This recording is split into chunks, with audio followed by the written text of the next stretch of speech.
Sanibonani, ngiphinde nginamukele namhlanje besizochaza.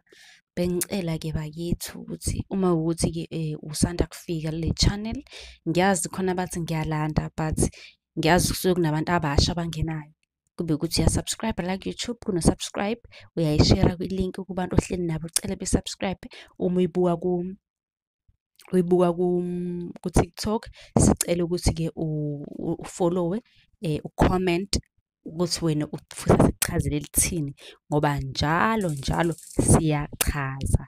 Wena-ke comment ngaleli ufuna ukuthi silichaze kwi-comment section ku-YouTube noma kuphi, bese uyangicela inamba bakithi, ukuthi mina ngicela inamba ya-WhatsApp ukuze njalo ekuseni ngizokuhlupha ku-WhatsApp ngikubuze.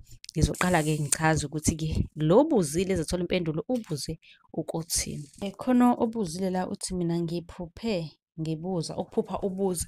Ukubuza ukusuxebuka isikhumba, uxebuka isikhumba njengenyoka. Uthi-ke lo uphuphe exebuka isikhumba kusho ukuthini? Lelo phupho alikho lihle, kusuke kubikwa ukuthi kukhona okucuyayo, usuke ucuywa. Okungenzeka ukuthi kunabantu abagangayo kuzomele bekusukumele indaba ekanjalo. Owazi nje ukuthi kwenzakalani empilweni yakho, akukho kuhle.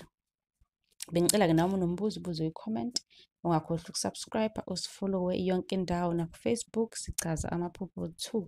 Nisale kahle.